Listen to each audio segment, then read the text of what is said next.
इसलिए कहता है, देखिए इस जगह में कहता है अपने लिए पृथ्वी पर धन इकट्ठा ना करो।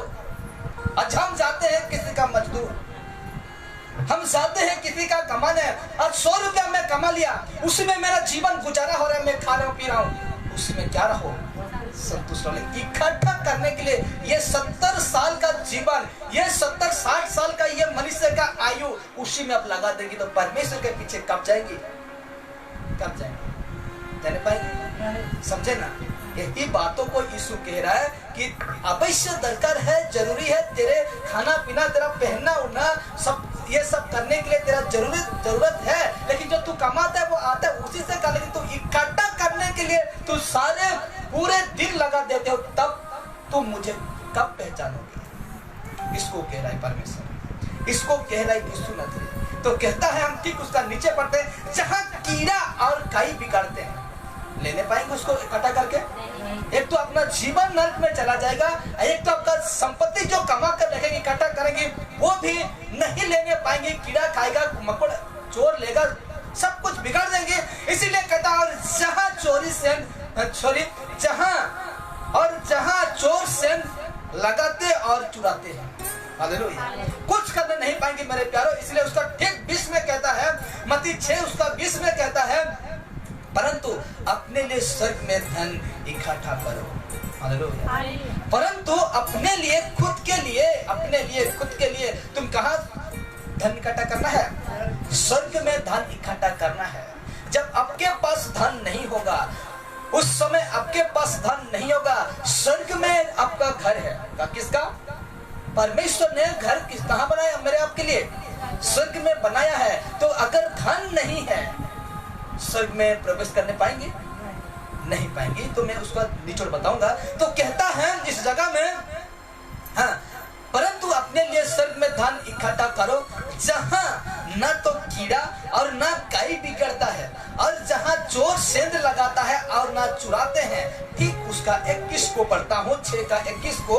तो क्योंकि जहां तेरा धन है वहां तेरा मन भी लगा है। इसलिए कहता है, यीशु कहता है कि अपने लिए इस संसार में धन इकट्ठा ना करो। पढ़ते वक्त पवित्र आत्मा अगर हम लोग का जीवन में काम नहीं करता है, तो इस वचन में हम धोखा खा सकते हैं। स्टॉक मत करो, कह रहा है वो। स्टॉक करने के लिए, ये धन स्टॉक रखने के लिए आपको ये पूरी जिंदगी काम करना पड़ेगा।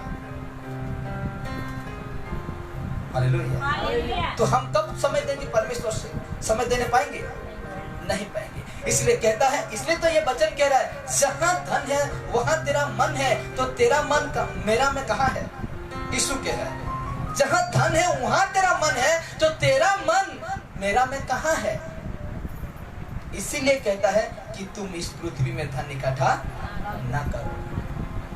Hallelujah, hallelujah. आज किसी का मजदूर करने जाते हैं मेरे प्यारों, उसमें 200 मिलता है, आपका गुजारा चल रहा है, यही काफी है। एक दिन में आप 200 कमाते हैं और उसमें सप्ताह में 200 के हिसाब से 1200 हो जाता है, या 300 में 1800 हो जाता है। तो इसी में आपका गुजारा चलता है। भविष्य की बातें, मेरा बेटी का शादी, मेरा बेटा का शादी, या पढ़ाई लिखे, इतना फिक्र मत करो, क्योंकि परमेश्वर आपका ख्याल रखेगा। जो परमेश्वर को मानता है, जो परमेश्वर के बातों को करता है ना, उसका फिक्र रखता है। परमेश्वर क्या रखता है? फिक्र रखता है, उसका चिंता रहता है परमेश्वर का। जो ईमानदारी से परमेश्वर के साथ रहता है ना, उस परमेश्वर को चिंता है। वो ऐसा सहायता मिलेगा आपको, आप सोचने भी नहीं पाएंगे। ऐसा मदद मिलेगा आपको, कभी अपना जीवन में सोचे नहीं होगी कि वो व्यक्ति मुझे हेल्प करेगा। मैंने कभी नहीं सोचा था कि ये व्यक्ति मुझे हेल्प करेगा, लेकिन परमेश्वर ऐसा व्यक्ति आपके पास भेजेगा, ऐसे लोगों का आपके पास भेजेगा। आपको इसीलिए मैं कहता हूँ, मैं भी कह रहा हूँ, और यीशु खुद का कि किसी बातों को लिए तुम चिंता ना करना। अब देखते हैं एक वचन, नीति वचन देखते हैं। नीति वचन 23 उसका 4 में कहता है, नीति वचन 23 उसका 4 में कहता है, धनी होने के लिए परिश्रम न करना। क्या ना करना? धनी होने के लिए परिश्रम न करना। अपनी समझ यानी बुद्धि का भरोसा छोड़ना। क्या करना? धनी होने के लिए। अरे कौन सा धनी है? तो नबरी करके धनी, बेईमानी करके धनी, ऐसा परिश्रम। परमेश्वर का कहना यह है, ये वचन का कहना यह है कि गलत रीति से धनी होने के लिए परिश्रम तू ना करना। ये तेरा बुद्धि समझ, लिखा हुआ है ना, समझ, ये तेरा बुद्धि, ये ज्ञान जो बुराई को सोचता है और उसी में परिश्रम करके धनी होना चाहता है ना, बिल्कुल ना करना, ऐसे कह रहा है। बिल्कुल तुम ना करना ऐसे। अरे ऐसा कोई व्यक्ति करता है, कीड़ा तो छोड़िए मेरे प्यार, कोई नहीं कहेगा उसका। इसीलिए कहता है नीति वचन 27 उसका 26 में कहता है, क्योंकि संपत्ति सदा नहीं ठहरती है। संपत्ति सदा नहीं ठहरती। और क्या राजमुकुट पीढ़ी पीढ़ी चला जाता है। राजमुकुट, जिसका राज्य है ना, ये दुनिया का राज्य, राजा राज्य चलाता है। नेता मंत्री अपना हिसाब से वो क्या करते हैं, कानून जो बनाते हैं, क्या ये सदा सर्वदा ठहरेगा? नहीं ठहरेगा। एक दिन क्या हो जाएगा? वो मिट जाएगा। एक दिन क्या हो जाएगा? वो हट जाएगा। इसलिए तो यीशु ने कहा जगते रहो, प्रार्थना में लगे रहो। तुम नहीं जानते हो मैं किस वक्त आऊंगा, तुम नहीं जानते हो मैं किस समय आऊंगा। इसलिए तुम जगते रहो, क्योंकि ये तेरा धन, ये तेरा संपत्ति सदा नहीं ठहरेगी। जिसके पीछे तुम भाग रहे हो, जिसके पीछे तुम जा रहे हो, ये सदा नहीं ठहरेगा, नहीं ठहरेगा।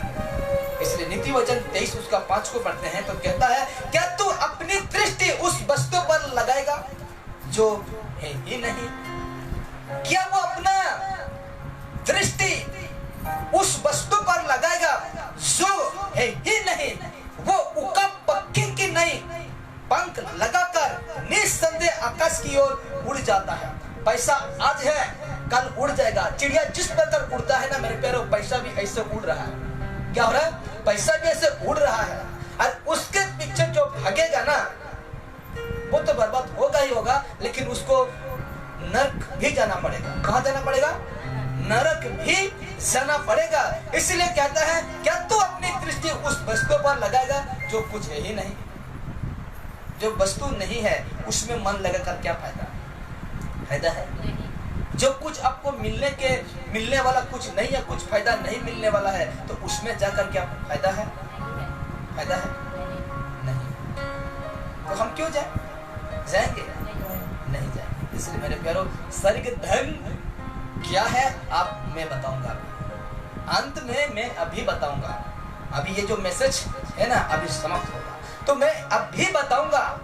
ये वचन ही है स्वर्ग धन। तो ये धन क्या है मैं बताता हूँ। लूका रचित सुसमाचार 19 से 31 तक नहीं पढ़ना, मैं बता दे रहा हूँ। लूका रचित सुसमाचार 16 का 19 से 31 तक हम देखते हैं, तो उसमें 2 व्यक्ति का जिक्र है। कितना व्यक्ति का? 2 व्यक्ति का जिक्र है। एक था धनी, दूसरा था गरीब, लाचार, घाव घोष, जो कि कोई उसको पूछता नहीं था, जो कि उसको कोई खाना देता नहीं था, जो कि उसको कोई भी टोकता नहीं था। इसका विषय में लूका सुसमाचार 16 का 19 से 31 में जिक्र है, तो मैं उसी को मैं नहीं पढ़वाऊंगा। तो कहता है उस जगह में एक व्यक्ति को, सुने हैं मैं कई बार उसको प्रचार कर चुका हूँ, लेकिन मजबूर हूँ कहने के लिए। मजबूर नहीं हूँ, लेकिन आपको समझाने के लिए मुझे कहना जरूरी है। तो कहता है कि उस व्यक्ति को धनी व्यक्ति की घर के सामने लाकर, एक गरीब व्यक्ति को लाकर उसका गेट के सामने क्या किया जाता था? रखा जाता था। और ऊपर से उसका पैरों हाथों में क्या था? घाव था। और उसको घाव को पोंछने वाला कोई इंसान उसके पास नहीं जाते थे। और उस व्यक्ति का ये आशा था कि मैं उस राजा का जो खाना जो झूठा गिरता है, झूठा खाना जो गिराते हैं, फेंकते हैं, उस व्यक्ति को इतना लालच नहीं था कि मैं उसका फ्रेश खाना को खाऊं, नहीं, लेकिन मैं उसका झूठा खाना फेंकते हैं जो मैं उसको खाऊं। ये आशा लगाकर उसका इस घर का दरवाजा सामने रख दिया जाता था, लेकिन ऊपर से उसका शरीर में बुरा घाव से भरा हुआ इंसान था। उसको कुत्ता आकर चढ़ते थे, उसका घाव पर चढ़ते थे। कुत्ता आकर उस घाव को चटते थे। ऐसा लाचार था, ऐसा बेबस लाचार था। तो उसको पढ़ना तो आपको वहाँ सब कुछ मिल जाएगा। लूका 16 का 19-21 से पढ़ना तो उस विषय मिल जाएगा। अब देखिए यहाँ जब धनी व्यक्ति मर जाता है, कहाँ, जिस विषय को पढ़ेंगे उस जगह में कहता है वहाँ जब धनी व्यक्ति मर जाता है तो आग में गिरता है। जैसे वो मरकर, जैसे हम मरते हैं, जैसे बाइबल कहता है कि जैसे इंसान मर जाता है ना, जैसे उसका यहाँ से प्राण निकल जाता है,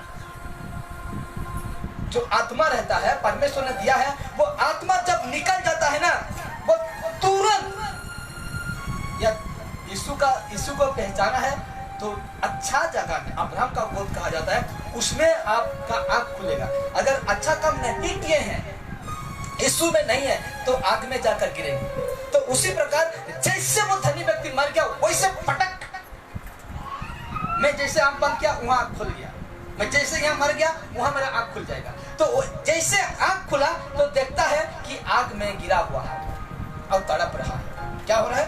तड़प रहा है। रिपीट करता हूं, यहाँ जब धनी व्यक्ति मर जाता है तो आग में गिरता है, उसके पास संसार का धन बहुत था। क्या था? उस धनी व्यक्ति के पास, बाइबल बताता है वो धनी था, तो कहता है कि उस धनी व्यक्ति के पास क्या था? क्या था? उस धनी व्यक्ति के पास संसार का क्या था? धन था। इतना धन, उसके आगे पीछे लोग आया जाया करते थे, इतना धन, उसका सब कुछ था। उस व्यक्ति का क्या था? सब कुछ था, लेकिन बड़े ध्यान से, लेकिन कुछ काम नहीं आया। सारे जिंदगी उस धन के पीछे लगा दिया, लेकिन कहता है जब मर गया ना वो व्यक्ति, तो उस समय जब मरता है, जैसा आंख खुलता है तो आग में वो व्यक्ति को, आग में पड़े हुए पाता है वो खुद को। तो कहता है लेकिन वो संसार का धन बहुत था उसके पास, लेकिन कुछ काम नहीं आया और वो बर्बाद हो गया। क्या हो गया? बर्बाद हो गया और आग में वो चला गया। कहाँ चला गया? आग में चला गया। बहुत सारे धन था मेरे प्यारे, और सारा जीवन उसी में लगा दिया। ये जितना आयु है ना मेरा पता नहीं कितना आयु है, कितना दिन तक मुझे परमेश्वर रखेगा मुझे पता नहीं है, लेकिन जितना दिन तक वो जिंदा था ना, वो व्यक्ति अपना धन के पीछे अपना जीवन गुजर दिया और खत्म हो गया। लेकिन जैसे मरता है वो आग में बहा जाता है। तो देखिए, और बर्बाद हो गया। इसीलिए बर्बाद हुआ कि, बड़े ध्यान से, इसीलिए बर्बाद हुआ कि उसके पास संसार का धन तो था। किसके पास? वो धनी व्यक्ति के पास संसार का धन तो था, लेकिन उसके पास स्वर्गीय धन नहीं। हालेलुया। उस व्यक्ति के पास संसार का धन तो बहुत था, लेकिन कहता है उसके पास स्वर्गीय धन नहीं था। उसके पास स्वर्गीय धन नहीं था मेरे प्यारे। और जिसको हम कहते हैं परमेश्वर का वचन, उसके पास नहीं था। हालेलुया। उस व्यक्ति के पास संसार का धन बहुत था, इतना था कि हर दिन, हर मिनट में, हर पल, हर सेकंड में नया ड्रेस, नया कपड़ा, नया जूता, नया टोपी, नया चश्मा, नया घड़ी पहनकर उसमें आया जाया करता था, लाचार देखता था उसको। लेकिन उस व्यक्ति पर थोड़ा सा तरस नहीं आया, इसलिए कहता है जिस समय वो मर गया, जिस समय वो खत्म हो गया, इस संसार को छोड़कर चला गया, उसके पास इतना धन संपत्ति रहते हुए भी वो आग में गिरा, आग में गिरा मेरे प्यारो। और कहता है इसीलिए बर्बाद हुआ कि उसके पास संसार का धन तो बहुत था, लेकिन उसके पास स्वर्गीय धन नहीं था, जिसको कहते हैं परमेश्वर का वचन, और वचन यीशु है। उसके पास यीशु नहीं था। यह है संसार का धन, यह है संसार के धन। यदि यह धनी व्यक्ति के पास यह परमेश्वर का वचन रहता, यह परमेश्वर का बेटा यीशु नजर रहता, तो उस दिन वो आग में नहीं जाता, नहीं जाता।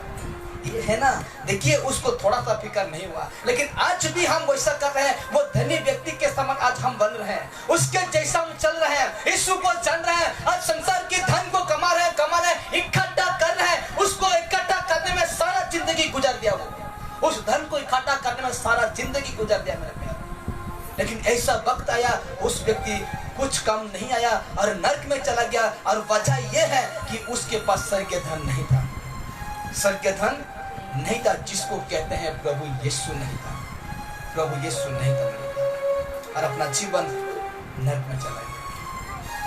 अब खूब कमाओ था, इस संसार में यीशु को जानकर खूब कमाओ था, मुझे कुछ फर्क नहीं है। लेकिन मेरा काम कहना यह है कि उस दिन अगर संसार का धन रहते हुए कुछ कम नहीं आएगा, अगर यीशु नहीं है, यीशु नहीं है तो आप कुछ काम का नहीं होंगे। जैसे ये व्यक्ति बेकार में गया, इसका धन बेकार में गया, ये खुद बेकार में गया, ये व्यक्ति खुद बेकार में गया। तो कहता है, आप देखते हैं वो संसार का धन को यूहन्ना एक